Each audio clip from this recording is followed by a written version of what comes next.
ओम।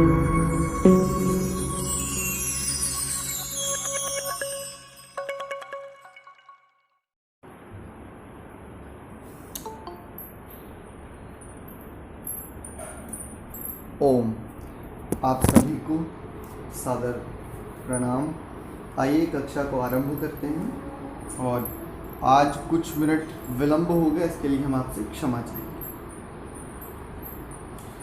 गजेंद्र जी screen present मत करें। आप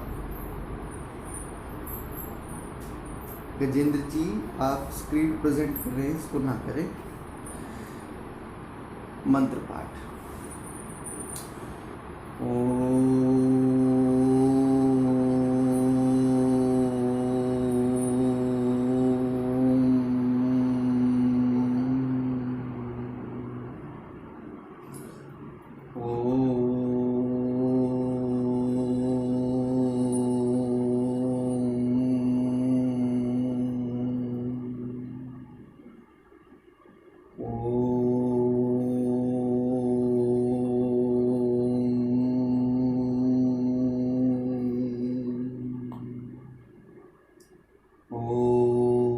सहनाववतु सहनौ भुनक्तु सह वीर्यं करवावहै तेजस्विनावधीतमस्तु मा विद्विषावहै।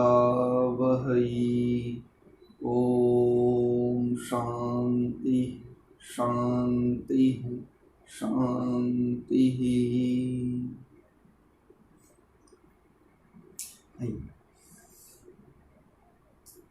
तो आज की इस कक्षा में हम सबसे पहले एक बात आपको बता देते हैं। कल जो हमने लाइव ब्रॉडकास्ट किया था यूट्यूब पर, किंतु वो सेव नहीं हो पाया।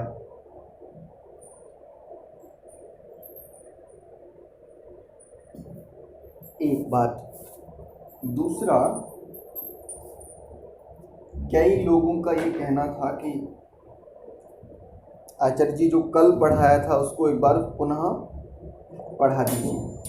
उसमें मुख्य रूप से जो मैंने एक व्याख्या की थी कि भगवान श्री कृष्ण का जो एक नाम है गोपाल, और गोपाल की आज एक स्थिति बना दी है बाल गोपाल।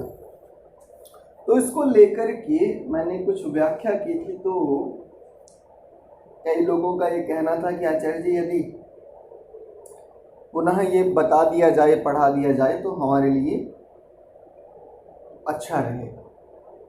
आइए देख लेते हैं। हमने कल 24 श्लोक पर्यंत देख चुके थे हम लोग, ठीक है।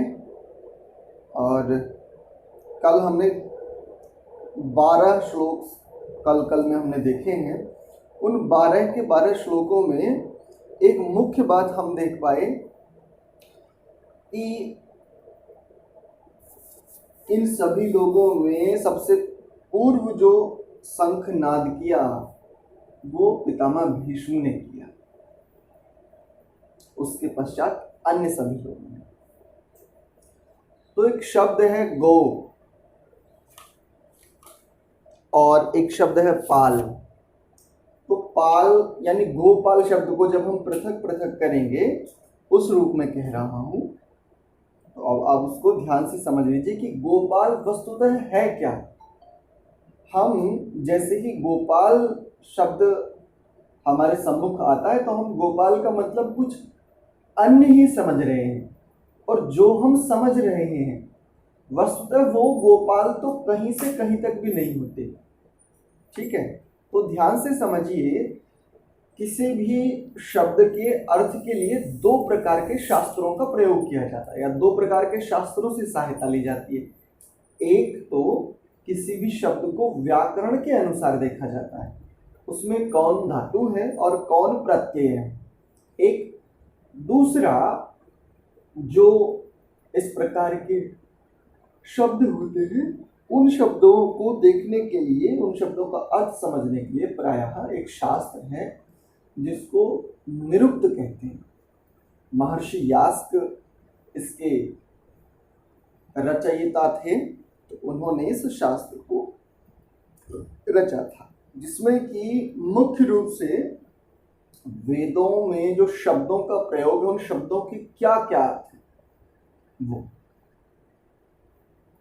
तो इसी आधार पर मैं अब आपको पुनः एक बार फिर से गोपाल इस शब्द का अर्थ बताने का यत्न करता हूं। तो निरुक्त शास्त्र में गो शब्द के कितने अर्थ है वो अब आप ध्यान से समझ लीजिए, और यदि आप उचित समझें तो आप इसको नोट कर सकते हैं, अर्थात लिख सकते हैं। मुझे पेन देना तो जरा। देखिए, गो शब्द से हम क्या समझते हैं, केवल कई विद्वान लोग ऐसी भी व्याख्या करते हैं कि गो का मतलब होता है गाय, और गोपालन या गोपाल मतलब गायों का पालन करने वाला, ऐसा। किंतु क्या केवल गायों का पालन करने वाला ही गोपाल हो सकता है क्या? आइए देखते हैं। तो गो शब्द से सबसे पहले यदि हम चलिए ले लेते हैं गाय, ठीक है, उसके बाद वाणी, उसके बाद सूर्य की किरणें, उसके बाद पृथ्वी, ठीक है जी, और इसके पश्चात इंद्रियां। ध्यान से समझिएगा जी इस विषय को, बहुत सुंदर विषय है, ठीक है। और किरण उसी को तो बोलते हैं। तो देखिए, गो शब्द के अर्थ बता रहा हूं मात्र। गो शब्द का अर्थ गाय भी है निरुक्त शास्त्र में, वाणी भी है, किरण भी है, किरण यानी जो सूर्य की रश्मि होती है जिसको सूर्य की किरणें भी बोल देते हैं, पृथ्वी भी है, इंद्रियां भी है, ठीक है। अब देखिए, गो शब्द की ये अर्थ हुए। पालन अर्थ में देखेंगे तो पाल अर्थ को देखेंगे तो पालन, अर्थात पालन किसे कहेंगे, तो पालन शब्द से जब हम अर्थ निकालते तो रक्षण और संवर्धन करने वाली स्थितियों को पालन कहा जाता है। पालन शब्द को यदि हम समझना चाहें तो रक्षण, और रक्षण के बाद उनको जो बढ़ाने वाला अर्थात संवर्धित करने वाली जो स्थितियां हैं उनको कहा जाता है पालन। अब देखिए, गोपाल शब्द से कैसे लें कि श्री कृष्ण जी कैसे गोपाल थे, और बाल शब्द का अर्थ होता है बालपन यानी बाल्यकाल, अर्थात श्री कृष्ण जी बाल्यकाल में किस प्रकार के गोपाल थे। तो देखिए, गायों की रक्षा करते हुए उनको संवर्धित करने वाले ये थे गोपाल, ये थे श्री कृष्ण, इस कारण था इनका नाम गोपाल। और एक और बात मैं यहां स्पष्ट करते चलूं, कुछ लोग ऐसे कहते हैं, और कुछ लोग क्यों, लगभग अधिकांश लोग कहते हैं भगवान श्री कृष्ण कैसे थे, बड़े नटखट थे, और क्या करते थे, माखन चुराते थे, चोर थे। भगवान श्री कृष्ण कैसे थे, नटखट थे, माखन चुराते थे, चोर थे। भाई चोरी करने वाला कौन होता है, चोर होता है। अब चाहे वो बच्चा हो चाहे बड़ा, वो चाहे कैसी भी चोरी करे, चोरी का मतलब चोरी, अर्थात पर वस्तु को बिना स्वामी की आज्ञा के लेना। ये तो यदि देखें तो स्तेय, जब यम नियम योग दर्शन में साधना के लिए सबसे पहले जो आवश्यक है अष्टांग योग में, तो यम और नियम, तो यदि उनमें देखेंगे तो अहिंसा, सत्य, स्तेय, अस्तेय, अर्थात पर वस्तु को, पर पदार्थ को स्वामी की आज्ञा के बिना मन में भी लेने की इच्छा न करना, यह है अस्तेय। किंतु श्री कृष्ण जी तो यहाँ पर अस्तेय नहीं रहे। यदि वो माखन चुरा रहे हैं तो फिर वो योगेश्वर नहीं हो सकते, क्योंकि योगी होने का सबसे प्रथम सोपान या प्रथम आधार बेस यही है कि वो यम नियमों में निष्णात होना चाहिए, परिपक्व होना चाहिए, बिल्कुल एकदम सधा हुआ होना चाहिए, संयमी होना चाहिए। ये स्वयं आगे बताएंगे। एक बात। दूसरी बात, इसको दूसरी दृष्टि से बताता हूं। यदि श्री कृष्ण जी को जो भी लोग माखन चोर कहते हैं वो गलत समझ रहे हैं। वस्तुतः ये श्री कृष्ण जी की श्रेष्ठता के ऊपर हमने एक कालिख पोत रखी है। ऐसे थे ही नहीं भगवान श्री कृष्ण। जिस भगवान श्री कृष्ण को जिस कुल में जन्म मिला वो तो कारागार में थे। कारागार से उनको नंद वंश में पहुंचा दिया गया था, माता यशोदा के पास। और आपको एक बात बता दूं, माता यशोदा के जो पति थे उनका नाम क्या था? बताएं आप में से कोई कृपया। माता यशोदा के जो पति थे उनका क्या नाम था?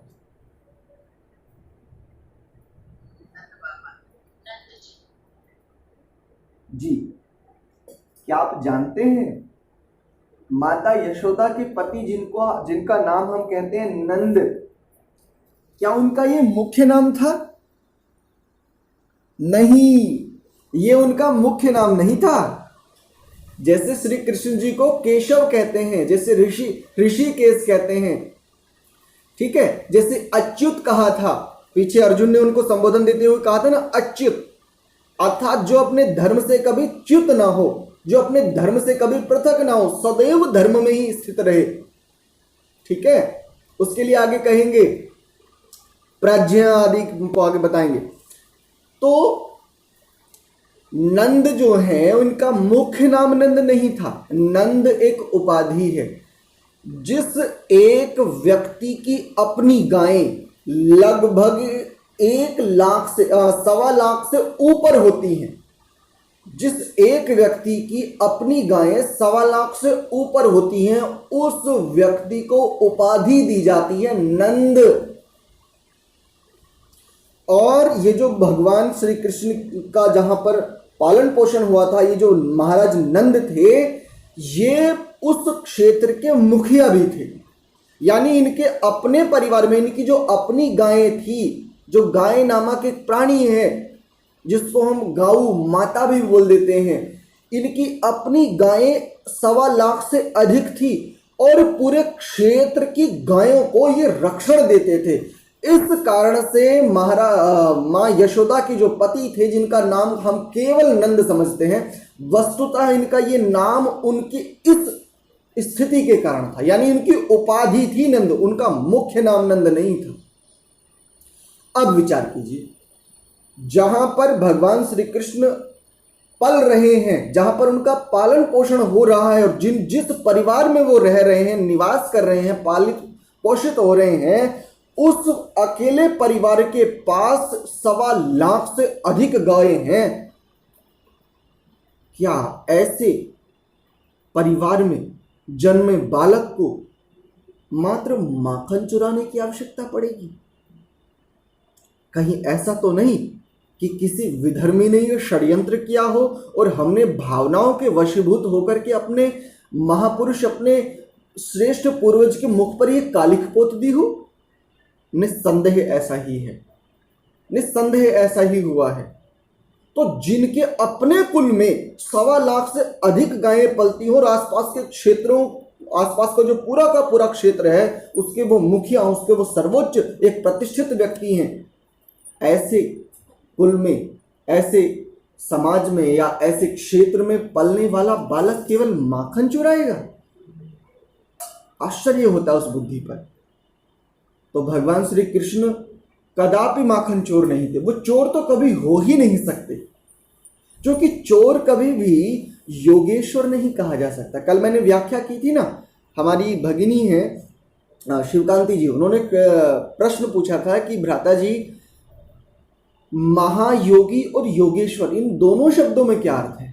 तो महायोगी अर्थात महान योगी, योगियों में जो महानता को प्राप्त हो, अर्थात जिसमें योग में महानता अर्थात बहुत दक्षता प्राप्त कर ली हो, उच्च स्थिति वाले को महायोगी कहेंगे। लेकिन योगेश्वर शब्द का अर्थ बहुत बृहद है। योगेश्वर और महायोगी ये दोनों वैसे पारिभाषिक शब्द हैं, किंतु योगेश्वर शब्द जो है बहुत वजनदार है, बहुत भारी है, बहुत गुरु है। योगेश्वर कहते हैं योगियों के भी सबसे सर्वोच्च, एकमात्र, सबसे सर्वोच्च, सबसे प्रथम श्रेणी पर जो हो योगियों के भी ईश्वर, अर्थात ईश्वर का मतलब वो मत समझ लेना कि सब योगियों के भगवान, इसको ऐसे समझेंगे, शब्दों का सीधा अर्थ ना लेकर के दो प्रकार के अर्थ समझने चाहिए, एक व्यंजना से और एक लक्षणा से। तो ना सदैव लक्षणा लेनी चाहिए और ना सदैव व्यंजना लेनी चाहिए।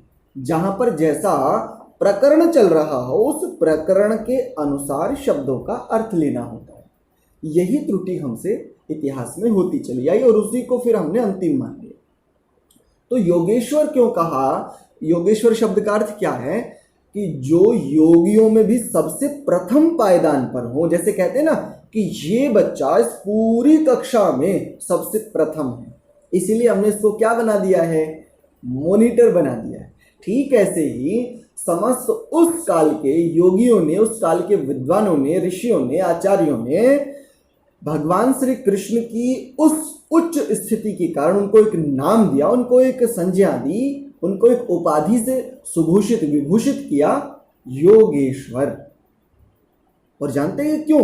कहते हैं कि भगवान श्री कृष्ण जब युद्ध भी, उनका पूरा का पूरा जीवन काल या तो विद्या अध्ययन में गया, या ऋषियों यज्ञों आदि की रक्षा में गया, या फिर धर्म की रक्षा के लिए समस्त जीवन उनका युद्ध में गया। इनको वस्त्र चुराने का, गोपियों के वस्त्र चुराने वाला, माखन चुराने वाला, ये चुराने का समय कब मिला? भाई 8 वर्ष की आयु तक बचपन में इतनी सारी कठिनाइयों का सामना करना पड़ा। कहीं कंस उनकी हत्या करवाना चाहता था, अनेकों प्रकार से जरासंध उनको मारना चाहता था, उस समय के राक्षस और राक्षसियां उनको मारना चाहती थी। इतने सारे संकट हुए। 8 वर्ष से पूर्व ही उनका यज्ञोपवीत हुआ और यज्ञोपवीत के बाद गुरुकुल में चले गए। वहां रह करके अपने गुरु के पास, महर्षि सांदीपनी के पास में, महर्षि सांदीपनी के गुरुकुल में गए। वहां लगभग 25-30 वर्ष तक उन्होंने विद्या अध्ययन किया। उसके पश्चात आए, फिर राज्यकाज में लग गए। उसके बाद विवाह भी देखो किन परिस्थितियों में किया। माता रुक्मिणी के साथ इनका विवाह, राधा को इनकी पत्नी बताया जाता है या इनकी प्रेमिका बताया जाता। आश्चर्य की बात है, भगवान श्री कृष्ण प्रेमी भी थे, जिसका पूरा जीवन संघर्षों में चला गया, जिसने पूरे जीवन, आगे बताएंगे, धर्म संस्थापनार्थाय संभवामि युगे युगे, आगे खुद कहेंगे, इसका अर्थ वहीं पर हम करेंगे। किंतु जिसका पूरा जीवन इन संघर्षों में गया हो, उससे ये प्रेम, और प्रेम लीला क्या, ये वास्तव में देखें तो ये तो बड़ा बड़ा, इसको मैं क्या कहूं, ये तो बड़ी भयंकर स्थिति है, ये तो बड़ी निकृष्टता है जिसको कहा जाता है। ये राधा कौन थी, इसके विषय में बताता हूं। मां यशोदा के भाई थे रायण, मां यशोदा के भाई थे रायण, और रायण की पत्नी थी राधा, जो भगवान श्री कृष्ण से आयु में लगभग 12 वर्ष बड़ी थी, और श्री कृष्ण जी की मामी थी राधा। अब सोचिए, या तो भगवान श्री कृष्ण को आज के बाद हम योगेश्वर कहना बंद करें, या फिर उनको राधा का प्रेमी कहना बंद करें। आश्चर्य की बात, मतलब जो हमारे भगवान है वो अपनी मामियों से, और जो आयु में उनसे 12 वर्ष बड़ी हैं, उनसे वो इश्क लड़ाएंगे, और कमाल की बात फिर भी वो हमारे भगवान रह जाएंगे। अरे हमारी तो संस्कृति ये है, मैं तो अपनी कक्षा में मेरे जैसा सामान्य व्यक्ति, जिसको आप आचार्य कहते हैं, मैं तो अपने आप को सामान्य व्यक्ति कहता हूं कि परमात्मा की कृपा से मुझे जो भी कुछ ये विद्या, मेरे जैसा व्यक्ति ये कहता है कि भाई मैं ऐसा प्रयास करता हूं अपने जीवन में कि जो मेरी आयु के समान है वो मेरी बहन के समान, वो मेरी भगिनियां हैं, जो मुझसे छोटी हैं वो मेरी पुत्रियां, और जो मुझसे आयु में बड़ी हैं वो मेरे लिए माता के तुल्य हैं। मेरे जैसा सामान्य, अति सामान्य व्यक्ति ये प्रयास कर रहा है, लेकिन भगवान श्री कृष्ण इतने गिरे हुए थे। और सबसे बड़ा आश्चर्य बताऊं आपको, गोपदेवकृत भागवत पढ़िएगा। भागवत ने सबसे बड़ा काम क्या किया, उन्होंने भागवत नामक जो एक पुस्तक है, या उसको ग्रंथ कह लीजिए, वस्तुतः ग्रंथ शब्द बड़े अच्छे अर्थों को लिए हुए, उसको ग्रंथ तो नहीं कहा जा सकता, लेकिन कुछ समय के लिए समझ लेते हैं अभ्युपगम सिद्धांत से, भागवत की सबसे बड़ी विशेषता यह है कि उसने श्री कृष्ण जी के निष्कलंक चरित्र को इतना कलंकित किया, इतना कलंकित किया कि महर्षि दयानंद जैसे विद्वान को यह कहना पड़ा कि काश ये गोपदेव माता के गर्भ में यदि मर गया होता तो श्री कृष्ण जैसे अति उत्तम आप तो पुरुष की इतनी दुर्गति ना होती, उनके चरित्र को इतना धूमिल ना किया जाता, दूषित ना किया जाता। सोचिए, महर्षि दयानंद जैसा व्यक्ति ये लिख रहे हैं अपने लेख में, ये लिखवा रहे हैं कि ये गोपदेव यदि अपनी माता के गर्भ में मर गया होता। ठीक है, तो मेरे जैसा व्यक्ति यदि सनातन परंपरा को आज इस कलयुग में इस बात को कह रहा है, तो क्या श्री कृष्ण जी अपनी मामी जो उनकी माता के तुल्य है और उनसे आयु में 12 वर्ष बड़ी है। एक और सिद्धांत कहता हूं, ये बात क्यों नहीं पच सकती, क्यों नहीं पचनी चाहिए सनातनियों को, जागना चाहिए, समझना चाहिए। हमारे यहाँ आयुर्वेद शास्त्र के अनुसार जो विवाह का आयु है, विवाह की जो आयु है, उसका एक परिमाण बताता हूं आपको। हमारे यहाँ इसको विज्ञान आज नहीं मान रहा है, विज्ञान ने बैंड बजा दी अच्छे से, सत्य कह रहा हूं। और मेरा कोई आग्रह नहीं है कि आप इस बात को ज्यों का त्यों माने। मैं केवल जो आयुर्वेद करता महर्षि चरक, सुश्रुत आदि, महर्षि वाग्भट्ट और उनसे पूर्व जो भी आचार्य रहे, उन्होंने जो एक सिद्धांत दिया, उस सिद्धांत को मैं आपके साथ केवल साझा कर रहा हूं। मेरा आग्रह नहीं है कि आप इसको माने। यदि आपको उचित लगे, आपको ये स्वीकार्य हो, ग्राह्य हो समाज में, किंतु एक बात याद रखें, सैद्धांतिक रूप से जितना मैं जानता हूं, यदि इस पर कोई मेरे साथ चर्चा करना चाहे कि आप इसको ठीक सिद्ध कीजिए, तो मैं बिल्कुल चर्चा करने के लिए उनके साथ तैयार हूं। ठीक है, जितनी मेरी योग्यता है उसके आधार पर। हाँ, क्या है, कम से कम आयु कितनी होनी चाहिए, इस विषय में आयुर्वेद शास्त्र कहता है, जो वेद का उपांग जिसको कहा जाता है, अर्थात वेद के अंग में, वेदों को पढ़ने के लिए इसको अंग कहा जाता है, शिक्षा, कल्प, व्याकरण, ज्योतिष इत्यादि, उसके एक सहायक ग्रंथ माना जाता है आयुर्वेद को भी। तो वो कहता है कि कम से कम पुरुष की आयु 25 वर्ष होनी चाहिए, कम से कम, सबसे प्रथम विवाह, और इसको निकृष्ट विवाह की कोटि में रखा है। ध्यान से सुन लीजिए, जिन्होंने पढ़ा है, जिन्होंने सुना वो अच्छी है, लेकिन जिन्होंने नहीं सुना वो ध्यान से सुन लीजिए कि आयुर्वेद इस विषय में क्या चर्चा करता है। वो कहता है पुरुष की आयु कम से कम 25 वर्ष होनी चाहिए और स्त्री की आयु कम से कम 16 वर्ष होनी चाहिए, कम से कम 16 वर्ष। और पुरुष की अंतिम आयु बता रहा हूं, पुरुष की अंतिम आयु कम से कम 48 वर्ष होनी चाहिए, और ठीक इसी प्रकार से स्त्री के लिए भी कहा है। अब विचार करके देखिए, क्या भगवान श्री कृष्ण जिनको योगेश्वर कहें, जिनको धर्म संस्थापक कहें, क्या उन्होंने आयुर्वेद अर्थात चिकित्सा शास्त्र की मर्यादा का भंग किया था? फिर भी वो हमारे भगवान रह गए, आज तक भगवान है। क्या ये प्रश्न कभी आपके मन मस्तिष्क में नहीं आता? आना चाहिए। इसलिए ठीक है, वापस आता हूं अपने विषय पर। इसको थोड़ा स्पष्ट करना मुझे आवश्यक इसलिए लगा क्योंकि कई लोग, और बड़ा कष्ट होता है। एक माताजी हैं, कल वो बड़ी बड़ी भावुक हो गई। वो बोली कि बच्चे, आज से पूर्व मैंने ये व्याख्या ही नहीं सुनी, इस प्रकार से भी व्याख्या हो सकती है। मैंने कहा मां, सत्य तो यही है, सत्य को तो सत्य के प्रारूप से ही समझा जाता है। तो गौ का मतलब गाय, अर्थात जो एक बहुत सर्वोत्तम उपयोगी पशु है।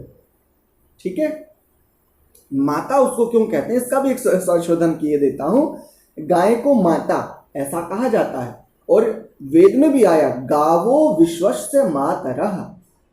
ठीक है, अब इसका सीधा सीधा अर्थ लेते हैं। तो कई लोग एक आक्षेप लगाते, इसको ध्यान से समझना, एक बड़ी सुंदर बात बता रहा हूं। तो कई लोग क्या कहते हैं, बोले अगर गाय तुम्हारी माता है तो बैल को अपना बाप बोलो। फिर ऐसा बोलते हैं कि नहीं? सत्य सत्य बताना, कोई भी आप में से कोई भी, यदि गाय तुम्हारी माता है तो बैल तुम्हारा बाप हुआ, ऐसा बोलते हैं कि नहीं? क्यों जी, बोलते हैं ना? अब इसको ध्यान से समझ लीजिए, मैंने क्यों कहा। जी जी, अरे मुझे बोलते हैं, मेरे सामने तक लोग बोलते हैं कि यदि गाय को तुम माता मानते हो तो बैल तो तुम्हारा बाप हुआ, तो उसको बाप बोलो करो। ठीक है, सांड को बोले सांड भी तुम्हारा बाप हुआ इत्यादि। तो देखिए, यदि सीधा सीधा मैंने कहा था ना, व्यंजना के आधार पर अर्थ होता है और एक लक्षणा के आधार पर। लक्षणा अर्थात लक्षण के आधार पर, व्यंजना अर्थात दूसरे अर्थों में। तो सीधे सीधे अर्थ लेंगे माता शब्द का, तो माता का मतलब जो हमारी माता, जिसके गर्भ से हमने जन्म लिया हो, ऐसी माता। और एक यदि इसको अर्थ देखेंगे तो क्या, माता क्यों कहते हैं माता को, तो उन्नति करने वाली होने के कारण माता को माता कहते हैं।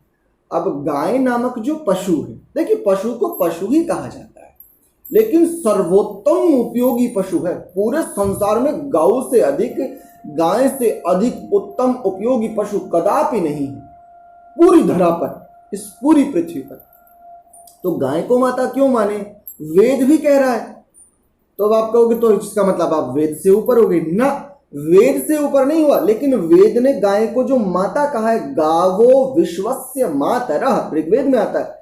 तो इसका क्या अर्थ लिया जाए, तो इसका अर्थ ये लिया जाए कि जिस प्रकार से माता अपनी संतानों की उन्नति का सबसे बड़ा कारण है, ठीक इसी प्रकार से जो गाय का दूध है, जो गाय का घृत है, जो गाय से जो भी हमें प्राप्त होता है, वो संसार की सर्वोत्तम रामबाण औषधियां हैं। गाय के दूध को दूध नहीं कहा, वेद ने गाय के दूध को अमृत कहा है, अमृत। अच्छा, इस बात को चलो मत मानो, धार्मिकता से मत मानो, मैंने भी पहले भी कहा था कि हम इस स्वाध्याय को विज्ञान की दृष्टि से भी देखेंगे। आज समस्त संसार का विज्ञान ये चीख चीख कर कह रहा है, ये चिल्ला चिल्ला कर कह रहा है कि जो भारत की देशी गौएं हैं, जिनका A2 दूध है, A2, वो कह रहे हैं कि ये कैंसर को ठीक करने वाला, ये डायबिटीज को ठीक करने वाला है, ये मधुमेह को ठीक करने वाला है, ये ऐसी भयंकर समस्याओं को ठीक करने वाला है जिन समस्याओं से हमारी माताएं, बहनें, हमारी पुत्रियां ग्रस्त हैं। मैं उनका चर्चा नहीं कर रहा हूं, थायराइड जैसी इस प्रकार की। बिल्कुल स्पष्ट आज का विज्ञान, आज का साइंस, आज का डॉक्टर ये चिल्ला चिल्ला करके कह रहे हैं। सोचिए, विचार कीजिए, आपने उस भारत भूमि पर जन्म लिया है जहां पर परमात्मा ने ऐसा सुंदर, ऐसा उपयोगी, जो समस्त धरा के लिए रामबाण औषधि का काम करता है। केवल गौ के शरीर की, उसकी त्वचा के ऊपर हाथ फिराने मात्र से शरीर संबंधी, कैंसर संबंधी इतने रोगों का निदान हो जाता है, इतने रोगों की चिकित्सा हो जाती है केवल उसके शरीर पर ऐसे ऐसे हाथ फेरने से। कैंसर जैसा महाभयंकर राक्षस रूपी रोग ये ठीक हो जाते हैं, इनमें लाभ मिलता है। बात समझ में आई?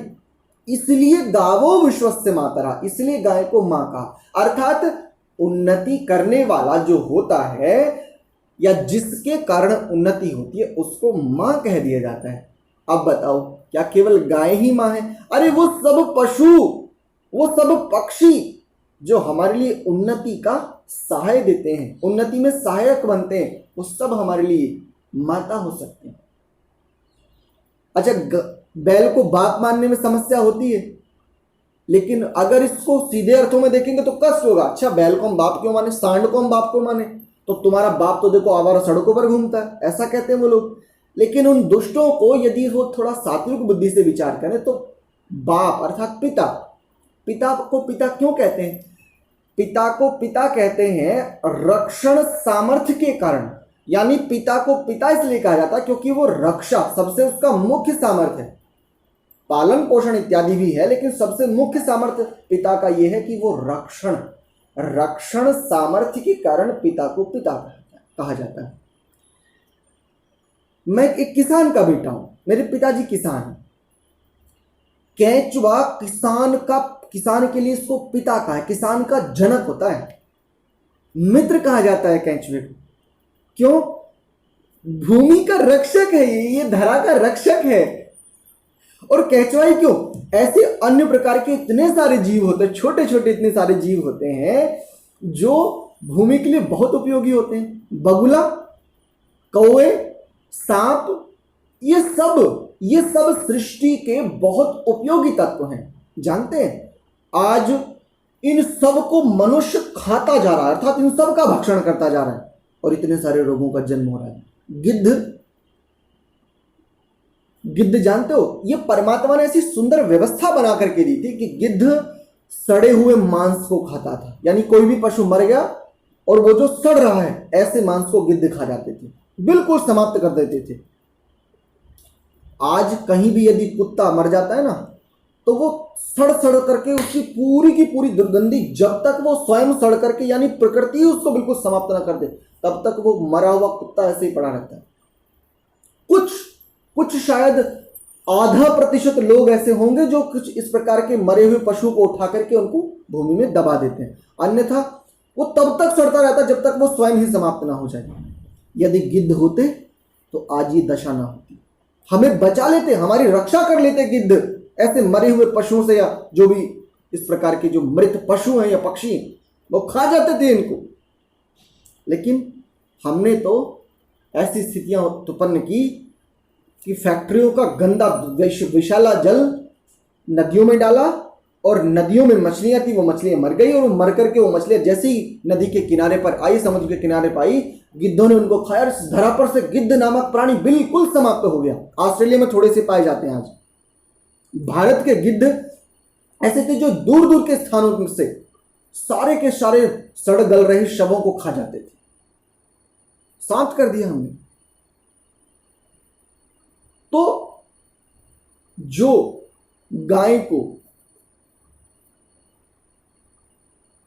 को मां बनाने का कार्य करता हो, अर्थात उसको वीर्य दान देता हो, उसको पिता कहने में संकोच उनको होता है जो नहीं जानते, जिनके पास विद्या नहीं, जिनके पास विनय नहीं।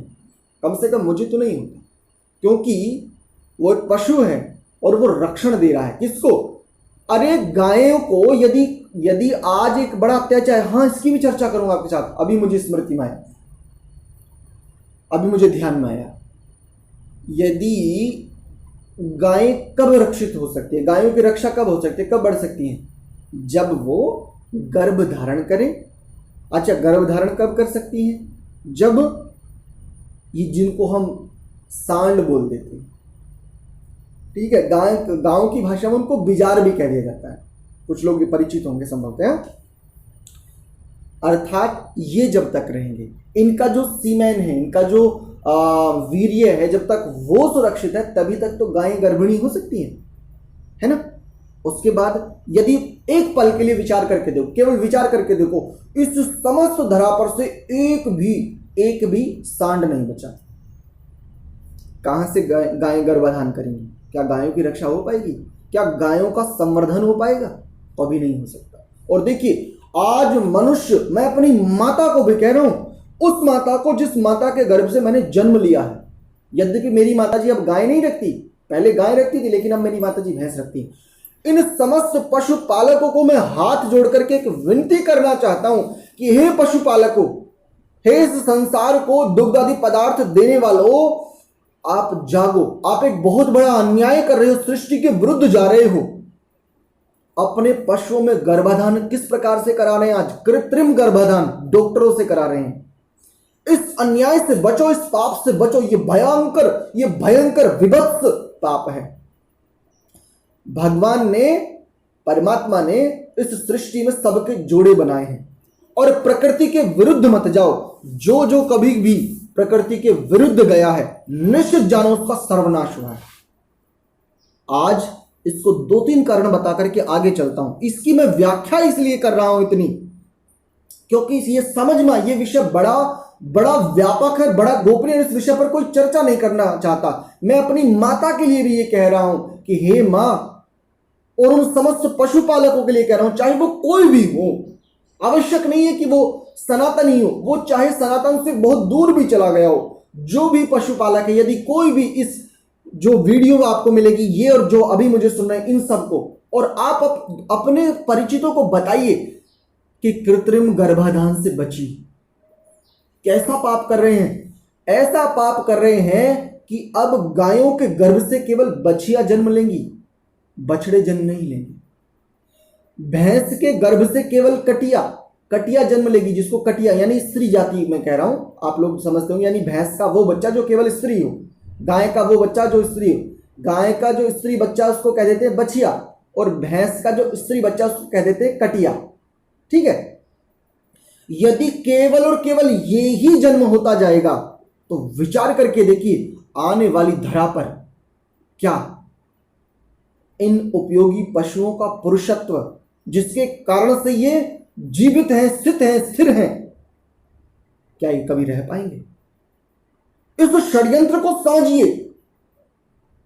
हर चीज ट्रैक में है, सब कुछ, और आने वाला समय यह होगा कि कहीं ना कहीं शायद आपकी श्वासें भी ट्रैक पर हों, क्योंकि आपके शरीर में एक चिप घुसेड़ दी जाएगी। बहुत जल्दी आ रही हैं वो स्थितियां, ध्यान रखना।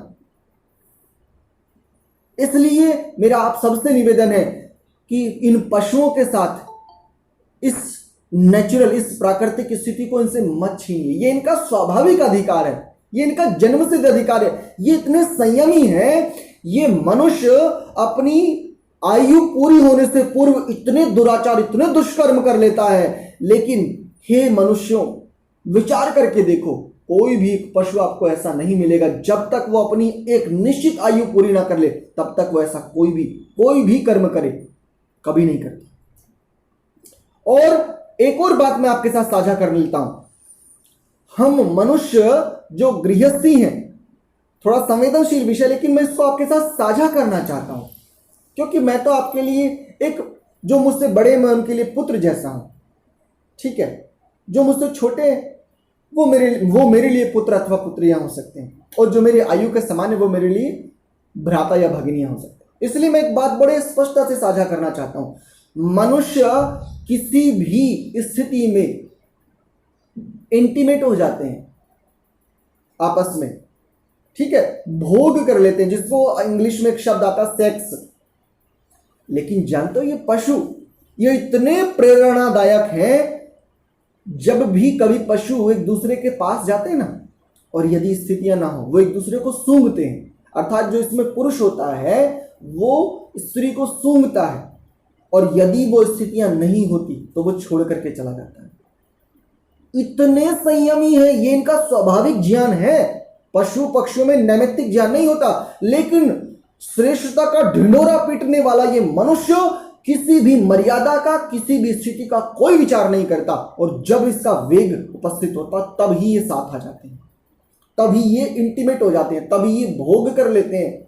लेकिन ये पशु जो इतना नियम पालन करते हैं, उनके साथ हम ऐसा अत्याचार कर रहे हैं, उनसे उनका स्वाभाविक स्थितियां छीन रहे। सोचो इस पाप का कितना बड़ा फल भुगतना पड़ेगा। मेरी माता जिसने मुझे ये शरीर प्रदान किया आज बहुत दुखी है, त्राही त्राही करती है, लेकिन मैं उसको नहीं समझा सकता, वो मेरी बात नहीं समझ सकती, क्योंकि माता को सदैव ये लगता है, और जो माता थोड़ी सी अर्थात शिक्षित कम हो, माता कभी भी ऐसा नहीं है कि उसको कुछ नहीं पता होता। उस माता इतनी बड़ी होती है कि चाहे उसके पास अक्षर तो एक ना हो, लेकिन संसार की समस्त समस्याओं को लेकर के आप अपनी माता के समीप जा सकते हो, उसके वात्सल्य में जा सकते हो, ठीक है।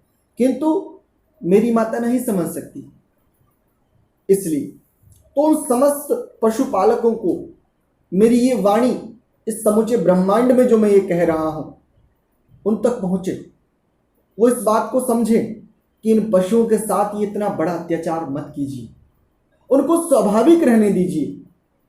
भगवान ने भी स्वयं परमपिता परमात्मा ने स्त्री और पुरुष इसीलिए बनाए हैं। अरे सोचो, हे मनुष्य, तू क्या कर रहा है? तू अपनी सारी नैतिकताएं, सारी मर्यादाओं को तार तार कर रहा है। तेरा जब मन करता तब भोगता है, तब अनाचार, तब इस प्रकार की स्थितियों में चला जाता है तू। लेकिन पशुओं के साथ तू इतना निकृष्ट, इतना नीचे गिर जाएगा। पशुओं से उनकी स्वाभाविकता छीन रहा है और अपने आप को कहता है कि मैं सुखी होना चाहता हूं, मैं स्वस्थ रहना चाहता हूं, मैं साधना कर रहा हूं। ऐसे ऐसे लोग हैं जो अपने आप को कहते हैं हम साधक हैं, हम बहुत बड़े विद्वान हैं, हमारे जीवन में धर्म है। लेकिन यहां उनका धर्म कहां से हो गया है? यहां पर उनका धर्म क्यों कार्य नहीं कर रहा? क्यों उनकी चेतना यहां पर बिल्कुल सुप्त हो गई है? कभी कविता लिखी थी, चेतन हो चैतन्य यहां पर, और चैतन्य का भी हो महाप्रयाण इत्यादि। कविता पर फिर कभी जाऊंगा। अस्तु, तो गाय के विषय में ये चर्चा। अर्थात गायों का पालन करने के कारण और उनको संवर्धित, उनको बढ़ाने के कारण, उनकी वृद्धि करने के कारण श्री कृष्ण का नाम था गोपाल। वापस विषय पर लौट रहा हूं, बड़ी लंबी चर्चा आज हो गई। वाणी, गो अर्थ, गो का शब्द, गो शब्द का एक अर्थ है वाणी।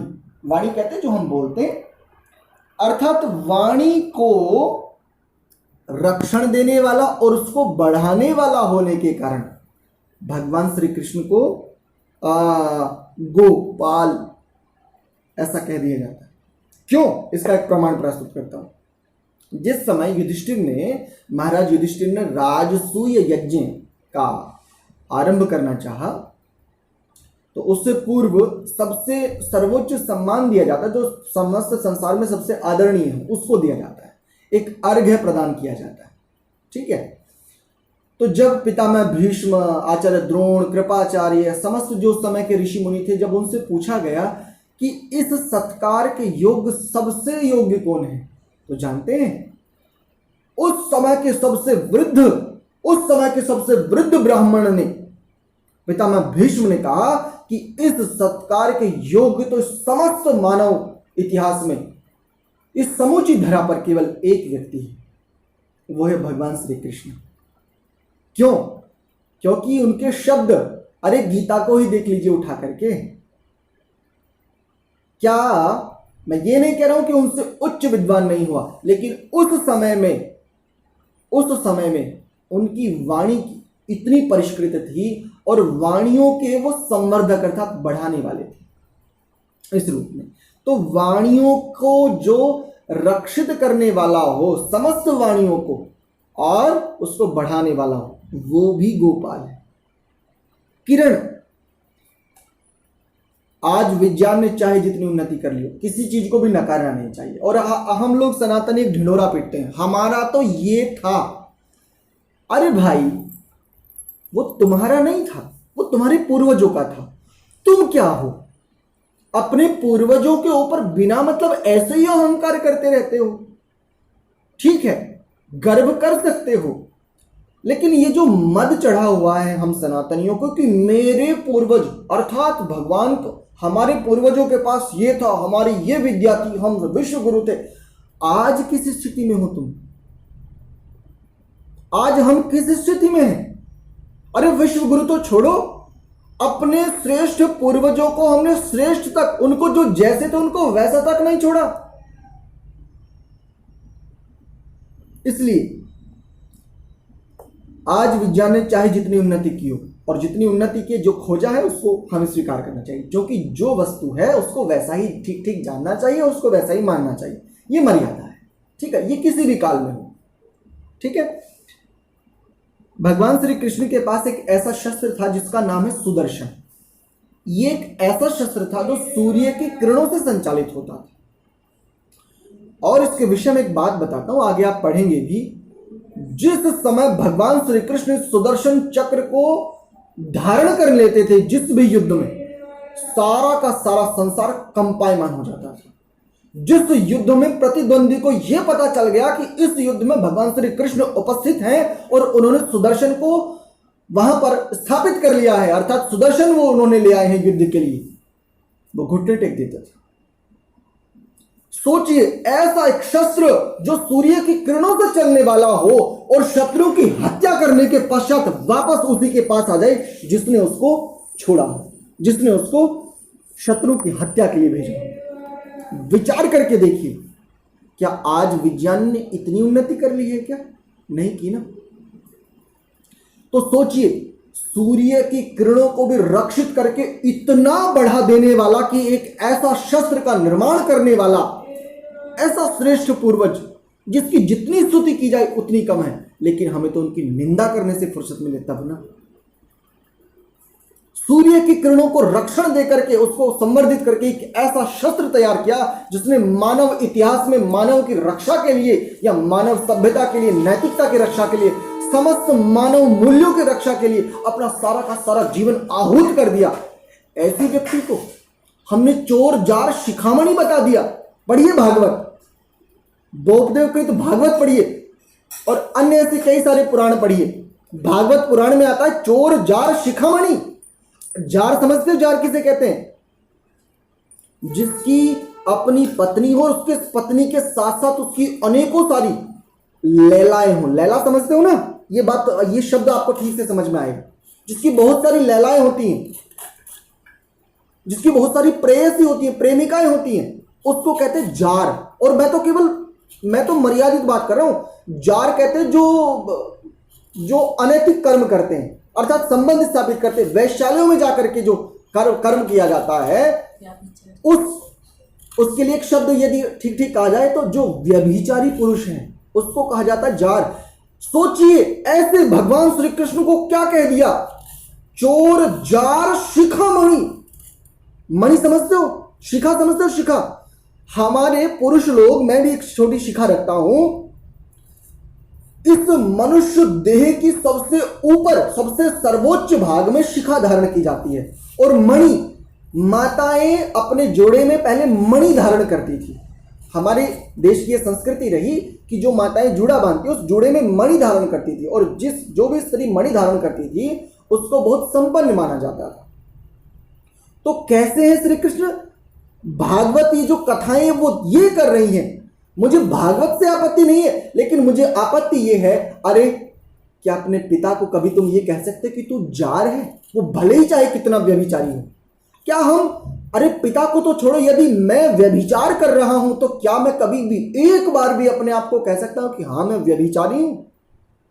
लेकिन विचार कीजिए, क्या कह दिया कि चोरों में सबसे सर्वोच्च और जारों में सबसे सर्वोच्च, यानी जारों के गुरु, संसार में जितने जार हुए ना, जार व्यभिचारी, उनके सबसे सर्वोच्च, और जितने चोर हुए उनके सबसे सर्वोच्च।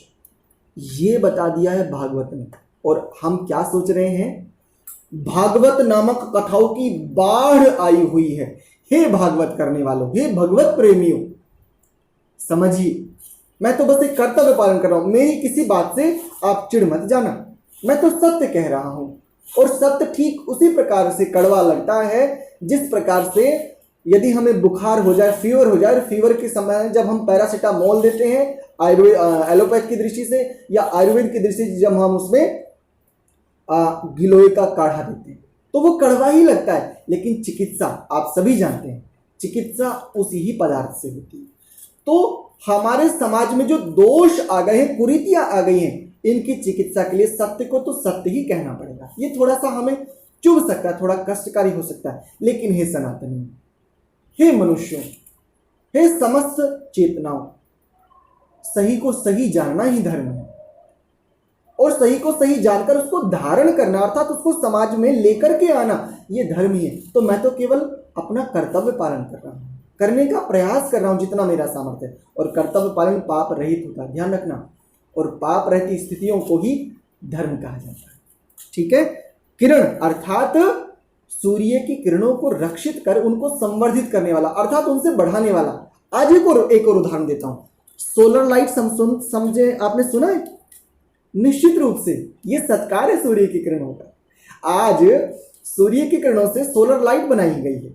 ये निश्चित रूप से ये परिष्कार है, ये गोपाल ही है। जिस वैज्ञानिक ने सोलर सिस्टम को खोज करके इस प्रकार से एक व्यवस्था दी, उसको आप गोपाल कह सकते हैं। हाँ, बिल्कुल सत्य है, कहा जा सकता है उसको, क्योंकि उसने सूर्य की किरणों को रक्षित किया और उसको बढ़ाया है, इतना उपयोगी बनाया है हम मनुष्यों के लिए। निश्चित रूप से वो भी गोपाल है। एक और अर्थ मैंने किया था पृथ्वी, मतलब मैंने नहीं, महर्षि व्यास कहते हैं वो शब्द के अर्थ, पृथ्वी को रक्षण देने वाला और उसको बढ़ाने वाला। कैसे? तो क्या जब पृथ्वी नामक ग्रह है, इसको भगवान श्री कृष्ण ने थोड़ा सा खींच करके बढ़ा दिया था क्या? ऐसा अगर बढ़ाने वाला अर्थ सीधा सीधा लें, लक्षणा और व्यंजना आदि के आधार पर मैं ये बात समझाने का प्रयास कर रहा हूं कि शब्दों को ऐसे समझा जाता है। प्रत्येक शब्द को सीधे सीधे जो उसका अर्थ है वो नहीं समझना चाहिए। ठीक है, कभी वेद विषय पर कोई चर्चा करूंगा तो फिर बताऊंगा, किंतु यहां पर तो पृथ्वी की को रक्षित करने वाला, चलो ये बात तो समझ में आ जाती है। और संवर्धित करने वाले का अर्थ, जो यदि संवर्धित यानी बढ़ाना, तो पृथ्वी को बढ़ाने का अर्थ हम क्या लें फिर? कि जो इसने पृथ्वी को थोड़ा खींच करके बड़ा कर दिया, ऐसा ये तो अर्थ ठीक नहीं होगा, यानी हमें पचेगा नहीं। ठीक है, किसी कारण से कि भाई आचार्य जी ने कहा है और आप मान ले, तो ये तो केवल मानने वाली बात होगी, ये ठीक ठीक जानकारी नहीं होगी, क्योंकि मान्यता कहते हैं जिसमें ठीक ठीक ज्यों की त्यों जानकारियां हो, अर्थात जो पदार्थ जैसा हो उसको वैसा ही जानना, या उसके विषय में वैसी ही जानकारियों के पश्चात जो बनता है, जो उसको माना जाता है, उसको कहते हैं मान्यता। तो आज हमारी मान्यताएं ही विकृत हो गई, क्योंकि उनमें जानकारियां तो बची नहीं, अब आधार ही नहीं बचा, लेकिन मान्यताएं हमारी हैं आज भी। ठीक है जी, तो कैसे लेंगे इसका अर्थ? अर्थात पृथ्वी को बढ़ाने का अर्थ क्या होता है? पृथ्वी की जो सामर्थ्य है, उसकी जो उपजाऊ स्थितियां हैं, उनको दूषित ना होने दें। आज चमड़ा फैक्ट्रियां, प्लास्टिक फैक्ट्रियां, थर्मोकोल फैक्ट्रियां, इस प्रकार की जितनी भी फैक्ट्रियां हैं, इन सब में जल का इतना भयंकर प्रयोग होता है, ईंधन का इतना भयंकर प्रयोग होता है। जितने ईंट के भट्टे हैं, पहले लकड़ियों से, मैंने अपने जीवन की बात बता रहा हूं, आप में से बहुत सारे लोग मुझसे बहुत बड़े, मैं अपने इस मात्र मेरी 30 वर्ष की आयु है, इस आयु में मैंने ईंटों को सदैव लकड़ी के आधार पर पकते हुए देखा था। अर्थात भट्टे वाले ईंधन का क्या प्रयोग करते थे? या तो लकड़ी का, या जो सरसों होती है, सरसों का जो तूड़ा होता है उसका भी प्रयोग करते थे, और इसके साथ साथ जो गन्ने का रस निकालने के बाद कोल्हू से निकलता, उसका भी प्रयोग करते थे। लेकिन आज कोल्हू वाले, जहां पर गुड़ बनता है, शक्कर बनती है, आज ये ईंटों के भट्टे वाले, जानते हो किसका प्रयोग करते हैं? प्लास्टिक, और जिससे टायर बन जाता है उसका। आप विचार करके देखें कि ये मनुष्य इस पृथ्वी को दे क्या रहा है, इस वायुमंडल को दे क्या रहा है। भगवान श्री कृष्ण जी ने उस पूरी धरा पर, जहां जहां तक उनकी दृष्टि जाती रही, इस पूरी धरा पर ऐसा कोई अनैतिक कर्म नहीं होने दिया जो इस समस्त धरा के लिए अभिशाप बन जाए। इस पूरी सृष्टि का सबसे विशाल युद्ध महाभारत, स्थान कौन सा चुना?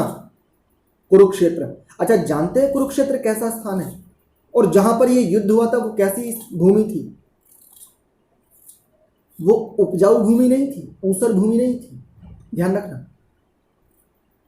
यानी समस्त संसार के योद्धाओं को कहां पर आकर के युद्ध लड़ना पड़ा। सोचिए कितने विचारवान थे, कितने नीति कुशल थे।